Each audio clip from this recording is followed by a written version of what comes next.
नमस्ते, जय हिंद साथियों। मैं प्रशांत शुक्ला आप सभी का आपके अपने YouTube चैनल क्रेजी जी के ट्रिक पर स्वागत करता हूं।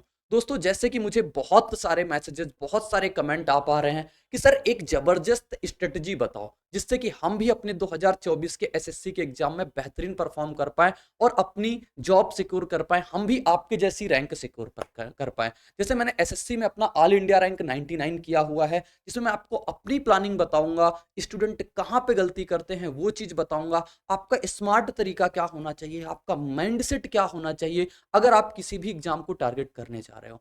तो एक शानदार स्ट्रेटजी में आपको हम आज बताने वाले हैं, जिसको अगर आप फॉलो करोगे ना तो आप बेहतरीन तरीके से अच्छा कर पाओगे, आप अपने एग्जाम में बहुत बेहतरीन कर पाओगे दोस्त। ठीक है, तो सबसे पहले आप किन मुद्दों पे आज की क्लास में बात करने वाले हैं, आज के सेशन में अपनी बात होने वाली है टारगेट एग्जाम, एग्जाम पैटर्न और अपना सिलेबस और माइंडसेट और स्मार्ट अप्रोच।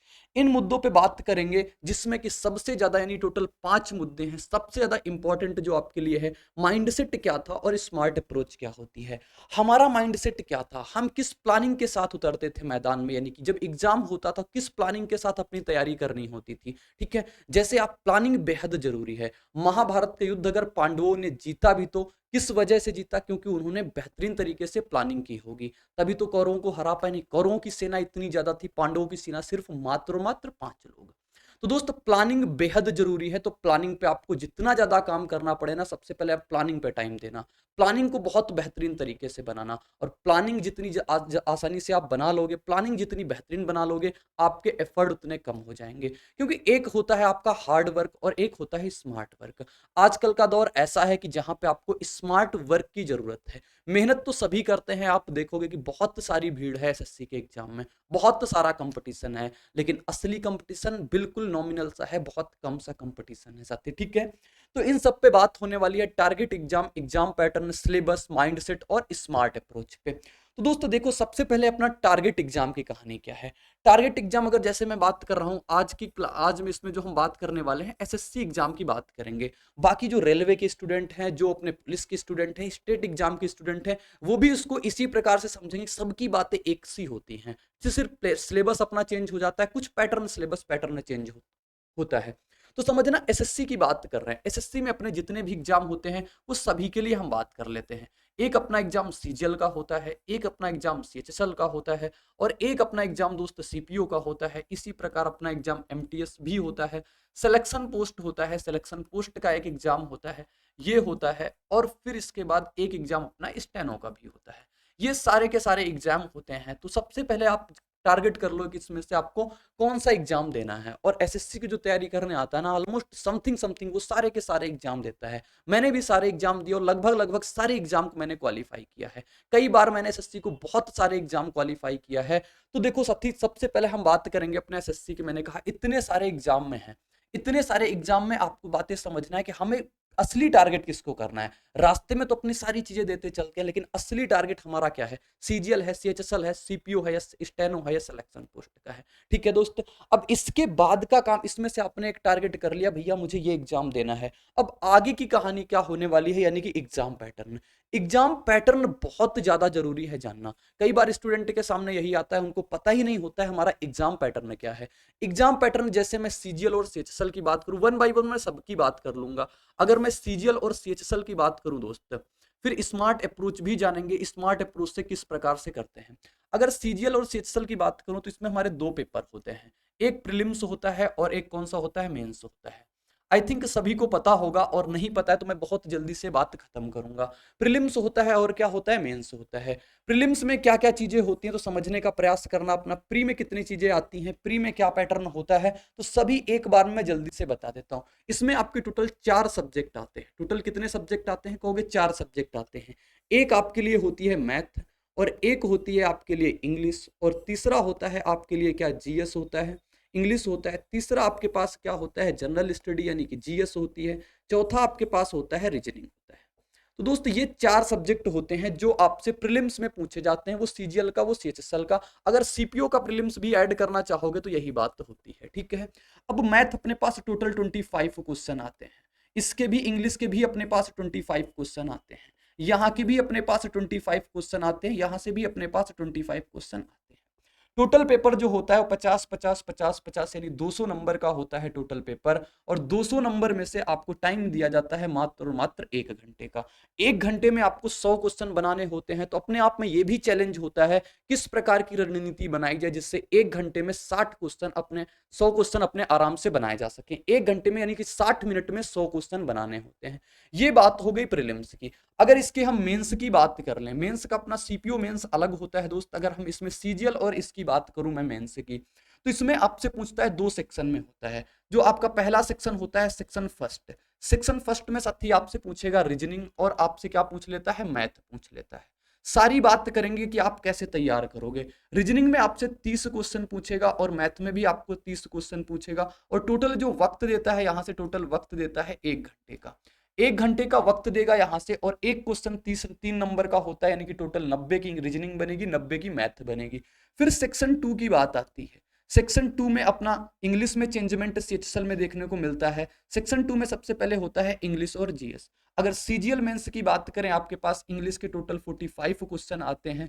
एक क्वेश्चन 3 नंबर का, टोटल 135 का। जीएस के अपने पास 25 क्वेश्चन आते हैं। तो यहां से आपके पास टोटल जो नंबर बन जाते हैं 135 और 75, यानी कि 210 यहां से बन जाते हैं। 210 यहां से, 180 वहां से। टोटल पेपर जो होता है वो 390 का होता है। फिर इसके बाद आपका कराया जाता है कंप्यूटर होता है जो 60 नंबर का होता है। कंप्यूटर पे भी आपको क्या करना होगा, क्वालिफाइंग नेचर का होता है, और टाइपिंग होती है। ये तो आप जान गए कि पूरा पैटर्न होता है एग्जाम पैटर्न का। प्रीलिम्स में ये चीजें होती है, मेंस में ये चीजें होती हैं। ऑलमोस्ट सिलेबस सबका सेम होता है, सिर्फ मैथ में अपना मेंस में स्टैटिस्टिक्स और प्रोबेबिलिटी ऐड हो जाती है, बाकी सारी चीजें सेम है। कहोगे हाँ इतनी बात तो समझ गए, एग्जाम पैटर्न अपने पास ये होता है। सीपीओ में सिर्फ मेंस में पूछता है 200 नंबर की, बस उसके अलावा कुछ नहीं पूछता है उस पे। ठीक है, अब आगे बात करते हैं अपने पास सिलेबस की। सिलेबस जो कि बहुत ज्यादा जरूरी है सिलेबस को जानना। अब सिलेबस को जानेंगे कैसे, तो सिलेबस को जानने के लिए आप पूरा मैथ खंगालो। पूरा मैथ देखोगे, मैथ में से आपसे एसएससी में क्या क्या पूछा जाता है। मैथ में अगर बात करें तो आपके पास 2 चीजें पूछता है, एक अरिथमेटिक पूछेगा, एक अरिथमेटिक पूछेगा, और एक आपसे एडवांस मैथ पूछी जाती है। तो आप सारे इसके चैप्टर देखो, अभी लास्ट में बताऊंगा ये सारी चीजें आपको कहाँ पे मिल जाएंगी। एक अरिथमेटिक मैथ होती है और एक एडवांस मैथ होती है, ये तो आपको मैथ में पढ़ना होगा। और रीजनिंग में आपको भी 2 चीजें पढ़नी होती है। रीजनिंग में 2 चीजें क्या होती हैं, एक अपने पास नॉन वर्बल रीजनिंग होती है और एक अपने पास होती है वर्बल रीजनिंग। ये बात होती है रीजनिंग में, आपको 2 चीजें ये भी पढ़नी होती हैं बस। और फिर अपने पास आती है इंग्लिश में। इंग्लिश में आपको क्या क्या पढ़ना होता है, तो इंग्लिश में मैं इंग्लिश को जब इंग्लिश की स्ट्रेटजी अभी बताऊंगा तो उसमें सारी चीजें आपको बताऊंगा। इंग्लिश में एक तो पोर्शन आपको ग्रामर पढ़ना होगा, और दूसरा पोर्शन आपके पास वोकैब का होता है जो कि इंपॉर्टेंट होता है, और एक तीसरा जो होता है अपने पास रीडिंग कॉम्प्रिहेंशन का होता है। रीडिंग कॉम्प्रिहेंशन में ही अपना पीक्यूआरएस पूरा क्लोज टेस्ट और पूरा का पूरा अपना क्लोज टेस्ट पैराजंबल और पीक्यू वो आ जाते हैं, अपना आरसी आ जाता है, रीडिंग कॉम्प्रिहेंशन। ठीक है, अब इसमें बात जीएस में आता है। जीएस तो आप जानते हो ऑलमोस्ट सभी एग्जाम में एक जैसी ही पूछी जाती है, यानी कि इसमें आपको हिस्ट्री भी पढ़नी होगी, इसमें आपको ज्योग्राफी भी पढ़नी होगी, साथ ही इसमें आपको पॉलिटी भी पढ़नी होती है, इसमें आपको साइंस भी पढ़नी होती है। मैं जल्दी जल्दी से लिख रहा हूँ, साइंस भी पढ़नी होती है, और एक जो चीजें होती है स्टैटिक जीके ये होती है, और अपने पास करंट होता है, और इकोनॉमिक्स से छूट गया है तो इकोनॉमिक्स भी होता है। इतनी चीजें अपने किसमें होती हैं, जीएस में इतनी चीजें पढ़नी होती हैं। तो ये पूरा सिलेबस हो गया। इसके अंदर भी अपना पढ़ेंगे ना कि अरिथमेटिक में इतने टॉपिक्स पढ़ने, एडवांस में इतने टॉपिक्स पढ़ने, तो पूरा का पूरा सिलेबस अपने सामने जरूर रखना। क्योंकि जब तक सिलेबस नहीं पता होगा ना दोस्त, तब तक आप किसका पीछा करोगे, तब तक आप किसको पकड़ने का प्रयास करोगे। तो सबसे पहले सिलेबस अपने पास रखना, सारी चीजें एक एक डिस्कस करने वाले हैं। तो माइंडसेट क्या होगा, बहुत इंपॉर्टेंट चीज है कि अगर अपने एसएससी सीजीएल अपने सीएचएसएल को एग्जाम को क्लियर करना है तो माइंडसेट क्या होना चाहिए। माइंडसेट अपन 2 प्रकार के बनाते हैं। मैं कैसे बनाता था पहले मैं उस पर चर्चा करूंगा, फिर आपको किस प्रकार से बनाना है मैं उस पर चर्चा कर दूंगा। बहुत इंपॉर्टेंट बात जो अब डिस्कस करने वाले हैं वो है माइंडसेट से रिलेटेड। माइंडसेट क्या होता है, जैसे मेरा माइंडसेट क्या रहता था कि मैथ के अपने कितने क्वेश्चन आते हैं, मैथ के आते हैं टोटल 25 क्वेश्चन। मैथ अपने पास कितने क्वेश्चन आते हैं बोलोगे, मैथ के आते हैं 25 क्वेश्चन, यानी 50 नंबर की मैथ आती है। रीजनिंग भी अपने कितने नंबर की आती है बोलोगे, रीजनिंग भी हमारे पास 50 नंबर की आती है। और इंग्लिश भी दोस्त कितने नंबर की आती है, इंग्लिश भी हमारे पास 50 नंबर की आती है। और जीएस भी साथी कितने नंबर की आती है, कहोगे 50 नंबर की, यानी इक्वल इक्वल वेटेज सबके पास है। 50 नंबर ये भी, 50 नंबर ये भी, 50 नंबर ये भी। अब मेरा माइंडसेट क्या होता था, मेरी प्लानिंग क्या होती थी, एग्जाम देने से पहले मैं किस प्रकार से प्लानिंग सेट करता था, बहुत ध्यान से समझना। जैसे कि मैथ, जैसे कि मैथ और रीजनिंग और इंग्लिश, ये एक तीन ऐसे होते हैं जहां से आप पूरे में से पूरे नंबर कर सकते हो। 50 में से 50 मैथ में, 50 में से 50 रीजनिंग में, 50 में से 50 इंग्लिश में। अब बात दो तरीके की होती है, जैसे मैं क्या हूँ, हिंदी मीडियम से हूँ, तो इंग्लिश मेरे लिए हमेशा चैलेंजिंग होता था, हमेशा चैलेंजिंग होता था इंग्लिश के लिए। लेकिन मैं फिर भी सोचता था इंग्लिश में ज्यादा से ज्यादा नंबर करने का। और मेरी अगर ऑल इंडिया रैंक 99 आई है, तो आप ये समझ पा रहे होंगे कहीं ना कहीं इंग्लिश के दम पे ही आई होगी ऑल इंडिया रैंक। तो समझना दोस्त, मैं किस प्रकार से अपना इसमें प्लानिंग सेट करता था। भाई जीएस बिल्कुल कतई जहर सब्जेक्ट होता है, इसके बारे में हम अलग से बात करेंगे। 50 में से 50 मैं सोचता था इन तीनों सेक्शन है, ये तीन सेक्शन हो गए, 50 50 50 टोटल 150 नंबर के। इस 150 नंबर में से हमें मिनिमम 135 प्लस नंबर करने, मतलब 135 तो करने ही करने हैं, 135 प्लस हो जाए तो बहुत बेहतरीन। ये प्रीलिम्स की मैं बात कर रहा हूं यहाँ पे। तो 150 में से 135 प्लस नंबर हो जाए। अब इसमें भी क्या होता था, जैसे मेरी मैथ बहुत स्ट्रांग थी, तो मैथ में मैं सोचता था 50 में से 50, रीजनिंग में 50 में से 50, और इंग्लिश में अगर मेरे कट पिटा जाए तो मेरे कम से कम अपने 37.5 से 40 नंबर तो बनने चाहिए। ठीक है, इतने नंबर तो कम से कम बनने चाहिए। ठीक है, लेकिन फिर भी अगर कोई दिक्कत आती है, मान लो कि कोई अपना इंग्लिश बैकग्राउंड से है, इंग्लिश मीडियम से, हिंदी मीडियम के लिए मैंने बात कर दी कि हिंदी मीडियम वाले अपना मैथ में आउट ऑफ में से आउट करें और रीजनिंग में से आउट ऑफ करें। अब इंग्लिश मीडियम वाले क्या कर सकते हैं, इंग्लिश में अपना 50 में से 50 करने का प्लान करें, और रीजनिंग में तो भाई सभी को आउट ऑफ में से आउट ऑफ करने का प्रयास करना है। कभी कभी कट भी जाएगा, एक आध तो 47.5 नंबर आएगा। मैंने किया हुआ है अपने सबसे ज्यादा नंबर अपने इन तीनों सेक्शन में से, तभी मैं बता पा रहा हूं इन चीज को। और मैथ में से 50 में से 50 आप आराम से ला सकते हो। अगर इंग्लिश मीडियम वालों के लिए मैथ अगर थोड़ी सी टफ है, उनको अगर नहीं आता है, जल्दी से नहीं समझ आता है, तो कम से कम 40 नंबर या 35 नंबर तो करने होंगे, फिर आपको वो यहाँ पे नंबर देने होंगे। यानी आप देख पाओगे आराम से आप 150 में 135 नंबर ले आए। जीएस आप फिर भी पढ़ोगे ना, जीएस भी आप पढ़ोगे ना, तो जीएस में से कम आप 20 नंबर ले आओगे, 20 नंबर ले आओगे। 135 में से अगर 20 नंबर जोड़ दोगे ना, टोटल 200 में से 155 नंबर आपके सेट हो गए। 155 नंबर साथ ही सेट हो जाते हैं, और 155 नंबर बिल्कुल मिनिमम नंबर आपने सेट कर लिए। और कट ऑफ अभी तक जो हाईएस्ट यूआर की गई है वो 170, 147, 149 यानी 150 के अंदर ही कट ऑफ रही है। और फिर इसमें कुछ ना कुछ नॉर्मलाइजेशन होता है। तो इतना अगर आप रॉ टारगेट लेके चलोगे ना, तब आप बेहतरीन कर पाओगे। ये तो माइंडसेट था प्रीलिम्स को तैयार करने का। प्रीलिम्स को इस प्रकार से मैंने तैयार किया, और बहुत बेहतरीन नंबर से कट ऑफ से कम 35 नंबर ज्यादा, 30 नंबर ज्यादा, ऐसा ऐसा स्कोर मैंने किया है। तब जाके मैंने डबल एओ की कट ऑफ क्लियर करी, तब मैंने डाटा एंट्री ऑपरेटर की पहली लिस्ट और दूसरी लिस्ट दोनों क्लियर करी। फिर जाके मैंने मेंस दिया, और उसमें से मेरे के पूरे में से ऑल इंडिया रैंक 99 बन पाई। तो बात आती है अपनी जीएस को कैसे पढ़ेंगे, जीएस की बात कैसे करेंगे। तो सबसे पहले हम बताऊंगा जीएस के लिए आपको अवॉइड करना नहीं है, और जीएस को पढ़ना भी है, लेकिन स्मार्ट तरीके से जीएस कैसे पढ़ना है। तो अपने पास हो गई ये तीनों चीजें, मैंने बता दिया, इतना टारगेट आपको सेट करना है। अब दोस्तों देखो स्मार्ट अप्रोच क्या होती है। स्टूडेंट सबसे ज्यादा गलती कहाँ पे करते हैं, सपोज दैट आप बिगिनर स्टूडेंट हो, आप आ गए हो मैथ पढ़ने आ गए हो। मेरे जो बैचेस से स्टूडेंट पढ़ते हैं उनको आइडिया हो गया होगा कि मैथ हम किस प्रकार से कवर करते हैं। मैथ बहुत बेहतरीन तरीके से किस प्रकार से पढ़ी जाती है। सबसे ज्यादा स्टूडेंट की गलती सबसे पहले जानना, स्टूडेंट मैथ में क्या पढ़ता है, सबसे पहले कंसेप्ट। किसी टीचर का कोर्स लिया, किसी कहीं पे कोचिंग ली, उसने कंसेप्ट पढ़ा। मैथ में होते हैं 3 पिलर, कंसेप्ट हो गए। इसके बाद उसको जरूरत होती है करने की, अपनी प्रैक्टिस करने की जरूरत होती है। अब वो प्रैक्टिस करेगा, इसके बाद प्रैक्टिस करने के बाद उसकी आती है स्पीड। ये तीन बातें तो सबको ध्यान रहती हैं। और स्टूडेंट क्या करता है, सबसे पहले कंसेप्ट पढ़ेगा। किसी भी टीचर का कोर्स लेगा, सपोज दैट मेरा कोर्स ले लिया, वो करता क्या है, सिर्फ कंसेप्ट पढ़ता है।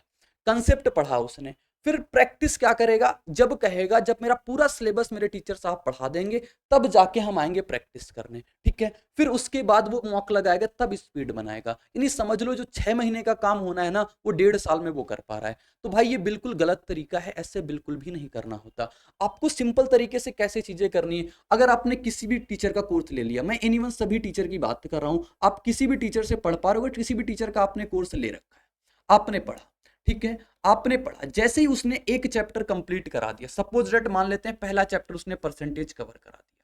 परसेंटेज अगर उसने कवर करा दिया ना दोस्त, परसेंटेज के आप जो आपके पास उसकी सीट भी होगी, और सीट आप सॉल्व करो, या फिर एक पीवाईक्यू बुक जरूर रखना, एक प्रीवियस ईयर क्वेश्चन वाली बुक जरूर रखना। क्योंकि परसेंटेज आपने जैसे ही कंसेप्ट जान लिया अपने टीचर से, अपने कहीं से पढ़ लिया, किसी कोचिंग से पढ़ लिया, फिर उसके बाद इसकी प्रैक्टिस करो साथ साथ। आज परसेंटेज खत्म हुआ है तो आज से आप स्टार्ट कर दो परसेंटेज के क्वेश्चन लगाना, प्रैक्टिस करना। नेक्स्ट चैप्टर आप प्रॉफिट एंड लॉस पर पढ़ रहे हो लेकिन परसेंटेज के क्वेश्चन आपसे लगते जा रहे हैं। इससे क्या फायदा होगा, आपका जैसे ही कंसेप्ट क्लियर होंगे ना, जैसे ही कोर्स कंप्लीट होगा ना, वैसे ही आपकी कंप्लीट प्रैक्टिस हो जाएगी। 1 साल का काम आपने 6 महीने में कर दिया। फिर अभी बताएंगे स्पीड भी आपको इसी 6 महीने में आ जाएगी। कैसे आएगी, तो ये बात मैंने एग्जांपल बता दिया। आप किसी भी टीचर के कोर्स को पढ़ो लेकिन साथ साथ आपको प्रैक्टिस करते जाना है। प्रीवियस ईयर बुक कौन सी लेना है, मैं अंत तक सारी चीजें आपको बता दूंगा। स्टूडेंट की सबसे मेजर गलती क्या होती है, वो कंसेप्ट भी पढ़ लेगा, 6 महीने बाद प्रैक्टिस भी कर लेता है, स्पीड भी 6 महीने बाद मॉक से करेगा, लेकिन वो कभी भी काम मैथ के कैलकुलेशन पे नहीं करता है। कभी वो काम कैलकुलेशन पे नहीं करता है और कोई भी टीचर कैलकुलेशन पे काम भी नहीं करवाता है। और फिर जब पता चलता है 25 क्वेश्चन आते हैं, उसको हमें 20 से 25 मिनट में बनाना होता है। मैंने सीएचएसएल का जो एग्जाम मैंने बहुत बेहतरीन तरीके से दिया, मैंने 9 मिनट में मैथ करी थी 24 क्वेश्चन। फिर उसके बाद मेरे पास जितना वक्त बचा मैंने एक क्वेश्चन को दिया और बेहतरीन तरीके से उसका भी जवाब निकाल दिया। तो यानी कि आप जल्दी कब कर पाओगे, चीजें आपसे जल्दी कब होंगी, जब आपकी कैलकुलेशन टिप्स पे होंगी। कैलकुलेशन टिप्स पे होंगी। कैलकुलेशन सिर्फ 25 या 30 तक स्क्वायर याद करने से कैलकुलेशन नहीं होता, 25 तक पहाड़े याद करने से अपनी कैलकुलेशन स्ट्रांग नहीं होती। कैलकुलेशन के लिए भी अपना काम करना होता है। मेरे बच्चे, मेरे स्टूडेंट जो मेरे बैचेस से जुड़े हुए हैं, उनको कैलकुलेशन के बारे में बहुत अच्छे तरीके से पता होगा। उनके सामने कोई नंबर आता है, उधरले से बेहतरीन तरीके से जोड़ पाते हैं क्योंकि वो चीजें मैं उनको बता पाता हूं। तो कैलकुलेशन पे आप कहीं से भी काम करना, लेकिन कैलकुलेशन पे आपको काम करना है। और कैलकुलेशन ये कोई टीचर भी इंप्रूव नहीं करवा सकता है, खुद आपको करना पड़ेगा।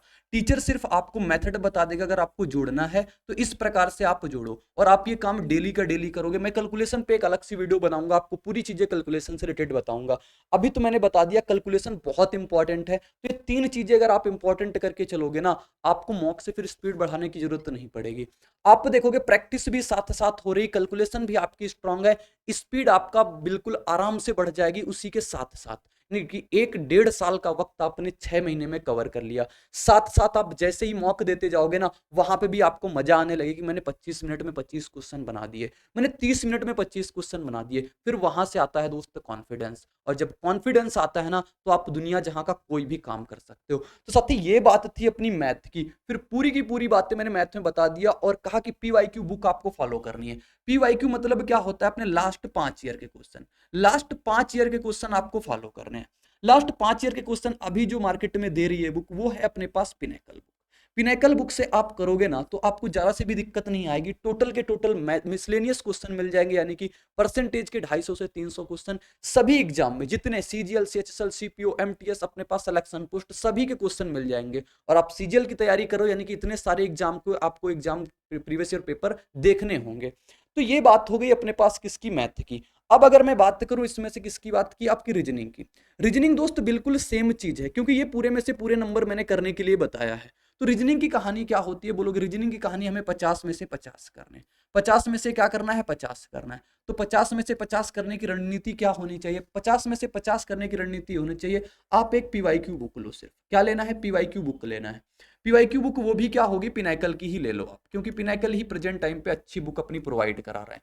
पिनाकल की आप बुक ले सकते हो। इसमें 2 बुक आती है अपनी, एक सेट वाइज आती है और एक अपने पास चैप्टर वाइज आती है। तो आपको सेट वाइज नहीं लेना है, आपको चैप्टर वाली लेना है। चैप्टर वाली आप बुक लेना, ये वाली बिल्कुल भी मत लेना। और यहां से आप एक चैप्टर लगाने का प्रयास करना, स्टार्टिंग कर देना। डेली का सिर्फ और सिर्फ आधा घंटा रीजनिंग के दो ना, आपको रीजनिंग ऑटोमेटिकली इंप्रूव हो जाएगी। रीजनिंग उतना वक्त नहीं मांगती, यानी पूरे में से पूरे नंबर भी देती है, ज्यादा वक्त भी नहीं मांगती है। तो एक चैप्टर उठाते जाना डेली, इसके मात्र आप उस कॉन्सेप्ट को पढ़ना, उस कॉन्सेप्ट पे बेस आप 25 क्वेश्चन बस सॉल्व कर लेना। रीजनिंग का बहुत कम मांगता है और बहुत ज्यादा टाइम अपने, बहुत ज्यादा नंबर दे के जाता है। ठीक, ये तो हो गया अपने पास रीजनिंग की चीजें। रीजनिंग का सिर्फ रिसोर्सेस इतना ही है।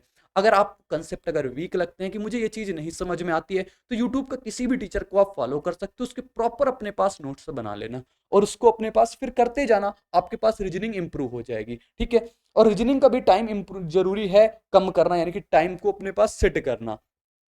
अब बात आती है अपनी किसकी, इंग्लिश की। बहुत सारे स्टूडेंट का दिक्कत है कि हिंदी मीडियम वालों का तो बिल्कुल दिक्कत आती है कि इंग्लिश को कैसे टैकल करें। साथ ही इंग्लिश को टैकल करने का एक तरीका है। सबसे पहले मैं आपको रियलिटी बताऊंगा कि स्टूडेंट की गलती कैसा कहाँ पे करते हैं। मैंने किस प्रकार से, मैंने पहले साल बहुत गलती करी इंग्लिश में, जहां से मेरी इंग्लिश बन नहीं पाई। मैंने कैसे स्टार्ट किया था एसएससी की तैयारी करना, मैंने देखा, मैं पहले ऑफलाइन कोचिंग ज्वाइन किया, तो मैंने ऑफलाइन कोचिंग में देखा कि वहां पे टेस्ट होता है। टेस्ट होता है, तो टेस्ट देने गया, मैं देखा कि वहाँ से मेरे मैथ से बन रही थी। रीजनिंग पढ़ने में बहुत मज़ा आता है, सभी स्टूडेंट को मज़ा आता है। मैंने रीजनिंग पढ़ी, रीजनिंग को बहुत मज़ेदार थी। जीएस तो ऑलमोस्ट सभी को धीरे धीरे, हिस्ट्री ज्योग्राफी वो समझ में आने लगती है, उसकी बड़ी बात नहीं, तो उसको साइड रखते हैं। इंग्लिश हमें ज़्यादा कुछ नहीं आ रही थी, लेकिन ये पता चल रहा था क्लास 10 में जैसे ही उसको आरसी सॉल्व करते हैं वैसे ही कुछ होगा, ऐसा लगा मुझे बिल्कुल शुरुआत में, लेकिन ऐसा नहीं था। तो इंग्लिश में सबसे ज़्यादा गलती कहाँ पे हुई, कहाँ पे हमने इंग्लिश में गलती की, सबसे पहले उस बात को जानना। इंग्लिश में होते हैं अपने 3 पिलर। इंग्लिश में 3 पिलर में से कौन सा होता है? एक ग्रामर होता है, एक क्या होता है अपने पास, ग्रामर होता है, और दूसरा अपने पास क्या होता है, दूसरा अपने पास दोस्त होता है अपने पास वोकैब का पोर्शन होता है, और तीसरा पोर्शन जो होता है अपने पास रीडिंग। ये 3 चीजें होती हैं अपनी किस्म, 3 चीजें होती हैं अपने पास इंग्लिश में। और सबसे खास बात यह है, स्टूडेंट क्या करता है, अपना सबसे अधिक वक्त देता है ग्रामर में, जो कि अपना पूरा साल, 1.5 साल, जितने साल तैयारी करेगा वो सिर्फ ग्रामर के पीछे, नाउन, प्रोनाउन, एडजेक्टिव, एडवर्ब, यही सब पढ़ता जाता है। बिल्कुल गलत तरीका होता है साथी। ग्रामर से बहुत कम नंबर आपके आते हैं, बहुत कम क्वेश्चन आते हैं आपके प्रीलिम्स में भी, आपके मेंस में भी। तो ग्रामर में आपको क्या करना है, सबसे पहले आप किसी भी टीचर से पढ़ लो, किसी भी टीचर से पढ़ो या किसी भी बुक से पढ़ो, आप किसी टीचर या बुक को फॉलो कर सकते हो। एक बार इसको आप कंप्लीट पढ़ो, इसके प्रॉपर आप नोट्स बना लो, और इसकी आप सारी चीजें अपने हाथ में रखो। फिर आप डेली का डेली आप क्या करना, मात्र 20 मिनट आपको, डेली 20 मिनट, जब तक आपकी तैयारी चलने वाली है, डेली 20 मिनट मात्र ग्रामर का रिवीजन करना। एक बार सिलेबस खत्म करने के बाद पूरा दिन ग्रामर को देने की जरूरत नहीं है कि पूरा दिन आप ग्रामर के नाउन, प्रोनाउन, एडजेक्टिव, एडवर्ब पढ़ने जा रहे हो, कोई फायदा नहीं होगा साथी। आप फिर इसके बाद जब एक बार आप कोर्स कंप्लीट कर लेना, आपके बाद जब नोट्स आ जाए, तो डेली आप 20 मिनट सिर्फ पढ़ना। मेरा यही तरीका था कि मैं अपने पास वो बना लिया था और बस उसको पढ़ता था डेली का डेली। जैसे ही एग्जाम टाइम आता था ना, अगर बीच में मेरे छूट भी जाते तो मैं प्रेशर नहीं लेता था। जैसे ही लास्ट टाइम आता था, मैं एक सप्ताह पहले से पढ़ना स्टार्ट कर देता था, और पूरे के पूरे कितने बहुत ज्यादा 60 रूल हैं अपने पास, बस उतने ही उतने पढ़ने होते हैं ग्रामर के, उतने से ही अपने क्वेश्चन बनते हैं एरर वगैरह में, इंप्रूवमेंट वगैरह में, ज्यादा कुछ ग्रामर से नहीं आता। बहुत इंपॉर्टेंट, जहां पे ध्यान देने योग्य बात है, सबसे ज्यादा गलती यहीं पे लोग करते हैं, वो कैब। बहुत इंपॉर्टेंट पोर्शन होता है इसका, वो कैप से बहुत सारे क्वेश्चन भी आते हैं, बहुत सारे इसके नंबर भी आपके पास देखे जाता है ये। तो वो कैब आपको डेली 1 घंटे पढ़ना है, डेली कम से कम 1 से 1.5 घंटे वो कैब पढ़ना है। आप कहोगे 1 घंटे पढ़ना तो है, लेकिन पढ़ना कहाँ से है, इस बात को समझना।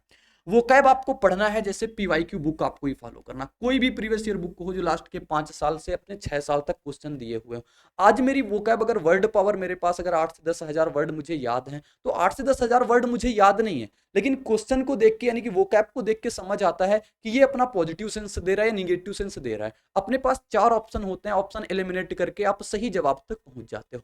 तो यहाँ पे पीवाईक्यू जैसे मैंने फॉलो किया था, मेरे समय में एक एमबी बुक आती थी, एमबी पब्लिकेशन की, मैंने उसके अपने पास किए हैं, एमबी पब्लिकेशन की बुक मैंने फॉलो की हुई। आज मार्केट में बहुत सारी बुकें हैं, आप उनको फॉलो कर सकते हो, जो भी प्रीवियस ईयर लेकिन देता हो। ज्यादा सारी, बहुत सारी नहीं याद करना है आपको, लिमिटेड पढ़ना है। मैंने तो एमबी पब्लिकेशन से पढ़ी थी, तो मैंने वहीं से, उसके अलावा मैं एक रिसोर्सेस को मैंने चेंज नहीं किया, मैं सेम टू सेम रिसोर्सेस बार बार करता गया, इसी वजह से शायद मेरी रैंक ये बन पाई है। अगर मैं रिसोर्सेस चेंज करता, मैं एक किताब पढ़ा हूं लेकिन बहुत बार पढ़ा हूं, मैंने अपनी किताबों को चेंज नहीं किया, जो मैंने लिया था पहली बार उसको मैंने अंत तक कवर किया, अंत तक मैंने उसी से पढ़ा। तो आप भी लिमिटेड रिसोर्सेस रखने का प्रयास करना। तो 1 घंटे अपने पीवाईक्यू की एमबी पब्लिकेशन को देनी ही देनी है, इसको पढ़ने, इसी से ईडीएम पढ़ने, इसी से सब्स्टिट्यूशन भी पढ़ने, वन वर्ड सब्स्टिट्यूशन, इसी से आपको सैनो एंटो सब इसी से पढ़ते रहना है, ठीक है। बहुत अच्छे तरीके से जब हो पाएगी ना, बार बार रिवीजन करना, बार बार रिवीजन करना, और डेली बिना मिस किए हुए आपको 1 घंटे डेली कम से कम वो कैप को पढ़ना है,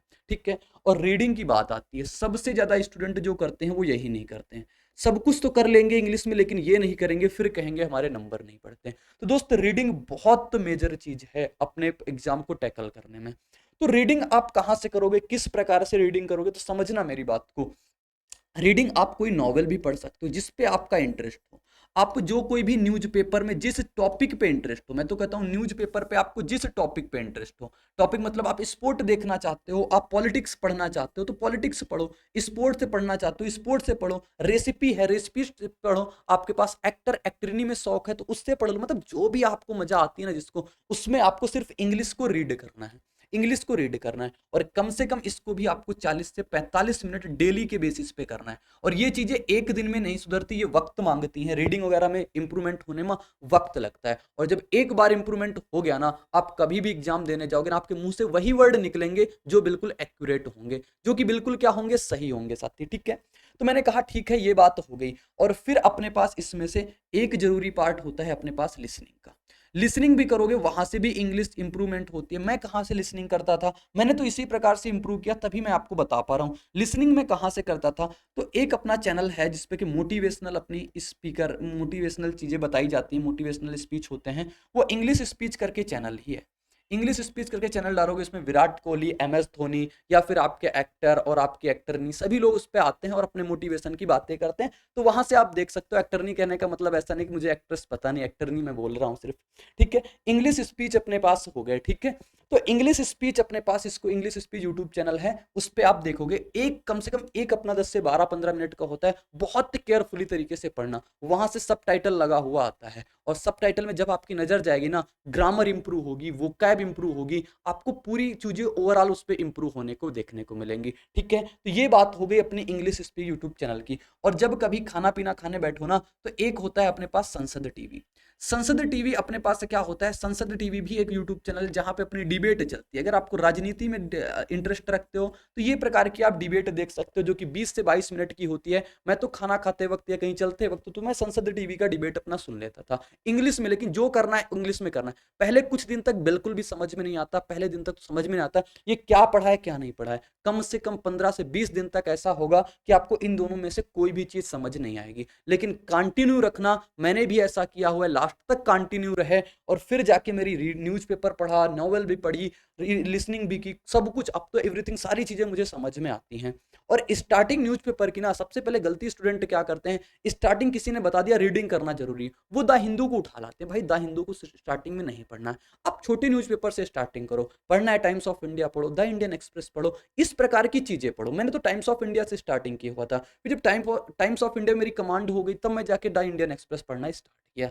तो दोस्त ये चीजें अपने को पढ़ना होता है, ये चीजें अपनी रीडिंग करनी होती है। और सबसे इंपॉर्टेंट बात है, जब आपके पास थोड़ी चीजें हो जाए ना, तो एक अपना चैनल है इंग्लिश माध्यम करके। इंग्लिश माध्यम करके चैनल है, जो डेली अपना सुबह 4 बजे, भाई बिल्कुल डेडिकेशन के साथ सुबह का 4 बजे वो एक एडिटोरियल पोस्ट कर देते हैं, उसकी पीडीएफ देते हैं। उसमें सिर्फ आपको एडिटोरियल पढ़ना होता है, पढ़ के अपना लैंग्वेज समझना, फिर उसके बाद वो एक ऑडियो डालती है। ऑडियो जो आती है ना मैम की, वो ऑडियो बहुत केयरफुली तरीके से सुनना, लेकिन पहले ऑडियो मत सुनना, पहले आप पीडीएफ को पढ़ना, वहां से अपनी भाषा में समझने का प्रयास करना, इसमें बातें क्या की जा रही, फिर ऑडियो सुनना। तो वहां से बहुत सारी चीजें क्लियर हो जाती हैं। तो ये चीजें मैंने बता दी, इंग्लिश की रिसोर्सेज सिर्फ आपके पास ये होते हैं। ठीक है, और फिर बात आती है प्रैक्टिस की, वो चीज अपनी अलग होती है। और प्रैक्टिस भी इंग्लिश की आप कहाँ से करोगे, तो प्रैक्टिस इंग्लिश के लिए आपको फिर से वही बुक लेनी है, वो जो बुक मैं एक बार बता रहा हूँ, वो पिनैकल की बुक है। पिनैकल की बुक में खास बात ऐसी क्या है, पिनैकल ने मुझे कोई प्रमोशन करने के लिए नहीं बताया, लेकिन पिनैकल में खास बात क्या है साथी, मैंने ये सारी चीजें किया हुआ है इसलिए क्योंकि पिनैकल में पीवाईक्यू बहुत बेहतरीन तरीके से दिए हुए हैं। पीवाईक्यू बहुत बेहतरीन तरीके से, और लास्ट के 4 से 5, लास्ट 5 ईयर अपने पास बिल्कुल करेक्ट करेक्ट इनके पास पीवाईक्यू रहते हैं। सारे एग्जामों के आए हुए, CGL, CHSL, selection post, CPO, MTS, सभी के आए हुए इस पे रहते हैं। तो अच्छा लगता है कि अपने पास पूरा कलेक्शन मिल जाता है। तो मैंने पिनैकल को बताया कि पिनैकल पे ये चीजें होती हैं। यहां से आप प्रैक्टिस करना किसकी, नो एरर की, जो अपने पास एरर होते हैं, अपने पास इंप्रूवमेंट की प्रैक्टिस करना, यहां से आप क्लोज टेस्ट की प्रैक्टिस करना, और यहां से आप किसकी, पीवाई, इसकी पैराजंबल की, पैराजंबल की आप प्रैक्टिस करना। ये चीजें आप करते जाना। जब अपने पास ग्रामर अपने पास इंप्रूव हो जाए, तब इसको स्टार्ट करना। इसको आप पहले दिन से डेली बेसिस पे करते जाओ, क्योंकि ये चीजें अपनी देर में सुधरती हैं, रीडिंग का पार्ट होती हैं। तो बहुत ज्यादा वेटेज जो रखता है रीडिंग का रखता है।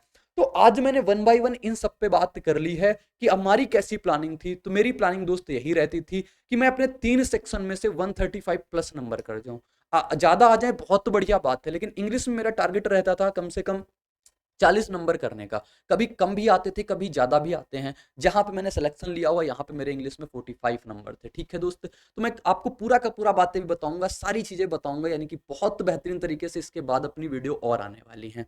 तो यहाँ तो मैंने पूरी स्ट्रेटजी डिस्कस कर दी कि आपका क्या स्मार्ट अप्रोच होना चाहिए, मेरा क्या तरीका था। मैथ के रिलेटेड स्टूडेंट को बहुत दिक्कत रहती है, क्या होनी चाहिए मैथ में। मेरे से जो कनेक्टेड हैं उनको तो सारी बेहतरीन चीज़ें मिल पा रही हैं, उनको बहुत मज़ा आ रहा है, क्योंकि वहां पे अपने कंसेप्ट में पहले से ही बता रखता हूं कि कंसेप्ट के साथ ही प्रैक्टिस करना होता है। 6-6 महीने अलग अलग ड्यूरेशन में, सबसे ज्यादा स्टूडेंट की गलती यही होती है, 6-6 महीने अलग अलग ड्यूरेशन में देते हैं, वो भाई 1 साल का वक्त ले लेता है। और आज का कंपटीशन इतना ज्यादा है मेरे साथी, अगर आप 1 साल अगर फंस गए ना कंपटीशन में, कब 2 साल, कब 3 साल, कब 4 साल गुजर जाते हैं। तो स्मार्ट तरीके से काम करना है, तो इस प्रकार से करोगे 6 महीने में पूरा सिलेबस तो हो जाएगा, सिलेबस के साथ ही प्रैक्टिस हो जाएगी, कैलकुलेशन पे साथ साथ काम करेंगे, स्पीड भी आ जाएगी। ठीक है, अब बात आती है, कहोगे जीएस का कुछ नहीं बताया। जीएस की दोस्त अपने पास कहानी बहुत लंबी है, तो जीएस की स्ट्रेटजी के लिए ना, जीएस की स्ट्रेटजी के लिए हम आपको एक अलग सी वीडियो देंगे, क्योंकि इसमें हम बहुत चीजें अलग अलग प्रकार से डिस्कस करने वाले हैं जो आपके लिए हेल्पफुल रहे। मैंने कैसे जीएस में इस बार बेहतरीन प्रदर्शन किया। कई बार जो मैं पिछला बार करता था ना, तो उतने अच्छे नंबर नहीं आते, तीनों सेक्शन में तो अच्छे नंबर आते थे, लेकिन जीएस में नहीं आ पाते थे। लेकिन इस बार मैंने क्या अलग किया जिसमें मेरे जीएस में बहुत बेहतरीन नंबर आए और मैं ऑल इंडिया रैंक 99 सिक्योर कर पाया दोस्त। तो कहीं ना कहीं जीएस का रोल भी बहुत ज्यादा रहा है। तो जीएस के बारे में अलग से चीजें डिस्कस करेंगे, आपको अलग से वीडियो देंगे। लेकिन आपका पहले टारगेट क्या होना चाहिए, पहले टारगेट आपका ये होना चाहिए, वो 150 नंबर में से आपको 135 नंबर, 135 प्लस नंबर करने ही करने हैं। क्योंकि कट ऑफ का आप देखते हो, अपने कट ऑफ कितना, 150 नंबर तो आप डेडलाइन रखो कि 150 नंबर तो आपको हर हाल में करने ही करने हैं। तो 150 नंबर जब आएंगे, 135 इस पे कर लिया, जीएस में 15 से 20 नंबर इजिली आप कर लोगे, इजिली, जरा सी भी दिक्कत नहीं आएगी। जब मैं बताऊंगा चीजें ना, तो आप 35 नंबर भी कर जाओगे अपने जीएस में, 35 से 40 नंबर, और 30 के ऊपर नंबर जीएस का बहुत बेहतरीन नंबर होता है दोस्त। तो आज की क्लास में मैंने सारी चीजें डिस्कस कर दी हैं। और कैलकुलेशन की बात करूं तो कैलकुलेशन मेरे लिए बहुत शानदार चीज रही है, मेरी कैलकुलेशन बहुत इंप्रूवमेंट, यानी कैलकुलेशन से ही सबसे ज्यादा मैं अपना टाइम बचा पाता था। क्योंकि मैथ से जब टाइम बचाओगे ना, तो रीजनिंग का जो थोड़े से नंबर सीरीज वगैरह क्वेश्चन नहीं बनते हैं, आप सबसे ज्यादा वक्त वहां पे दे पाते हो, फिर वो हिट कर जाता है, तो +2 नंबर अपने ज्यादा मिल जाते हैं। इसी प्रकार से मैं बहुत ज्यादा नंबर जो ले आता था ना, वो इसी प्रकार से ले आता था। तो मेरी कैलकुलेशन स्ट्रांग थी, कैलकुलेशन स्ट्रांग थी, तो मैं जल्दी से क्वेश्चन को कर पाता था, लैंग्वेज समझ जाता था। तो इस प्रकार से ना अपना टाइम बहुत सेव हो जाता था। थोड़ा थोड़ा अगर 10-10 सेकंड भी टाइम सेव करोगे ना, तो बहुत टाइम सेव हो जाता। फिर वो एक अच्छे क्वेश्चन को दोगे तो बेहतरीन नंबर देके जाता था। मेरी पूरी प्लानिंग यही रहती थी, और तभी जाके मैंने शायद एसएससी के सारे एग्जाम क्लियर कर पाया हूं, और लास्ट में मैं तो ऑल इंडिया रैंक 99 भी सिक्योर कर पाया हूं दोस्तों। ठीक है, तो ऐसी बात रही। और कैलकुलेशन पे मैं बहुत अच्छे तरीके से आप लोगों के लिए काम कर रहा हूं, पूरे प्रॉपर मैंने 30 सेट बना रखे हैं, उसमें छोटी छोटी वीडियो भी आपको दूंगा, सारी चीजें मैं बताऊंगा कि कैसे कैलकुलेशन को जोड़ना है। मेरे स्टूडेंट जो रहे हैं उनको तो बहुत अच्छे तरीके से पता चल गया है दोस्त। तो आज की क्लास में मैंने कहा, इस पे मैंने बात कर ली, जो शानदार तरीके से अगर आप काम करोगे ना, एक पेन कॉपी लेकर बैठना, जो पॉइंट नोट करने वाले हैं उनको नोट करना, फिर अपने को उसी दिशा में लेके जाना। और आपको इसके बाद किस पे वीडियो चाहिए वो भी आप कमेंट बॉक्स में बताना। टाइम मैनेजमेंट, डिस्ट्रैक्शन, आपको किस चीज से डिस्ट्रैक्शन होती है, पढ़ने में मन नहीं लगता है, नींद आती है, जिस किसी को भी अगर तैयारी में जितनी दिक्कत आती है वो आप छापते जाना। जिसकी ज्यादा वोटिंग होगी मैं उस पर पहले वीडियो लेके आऊंगा। बाकी मैं तो सारे पे वीडियो देने वाला हूँ, क्योंकि मेरे साथियों को बहुत ज्यादा दिक्कत आजकल इन्हीं चीजों से है। टाइम मैनेज नहीं हो पाता, एक दिन में क्या चारों सब्जेक्ट पढ़े जाते हैं, क्या मैंने जितना बताया क्या एक दिन में पढ़ना पॉसिबल है। तो इन सब पे मैं बात करूंगा, लेकिन धीरे धीरे बात करूंगा। आपको पहले वीडियो किस पे चाहिए वो बताना, टाइम मैनेजमेंट पे या डिस्ट्रैक्शन पे, या चारों सब्जेक्ट एक दिन में पढ़ना है, किस पे चाहिए, तो सारी बातें बताना। मैं अपनी कहानी बहुत शानदार तरीके से आपको कभी ना कभी बताऊंगा, आपको बहुत सीखने को मिलेगा उससे, और आप भी मेरे तरीके से आप बेहतरीन परफॉर्म कर पाओगे, आप भी कहीं ना कहीं के रैंक ला पाओगे। यानी कि मैं रैंकर हूं, आपको रैंक दिलवाऊंगा, ये मेरा वादा रहा आपसे। ठीक है, तो बाय बाय, जय हिंद, मिलेंगे बाद की वीडियो में।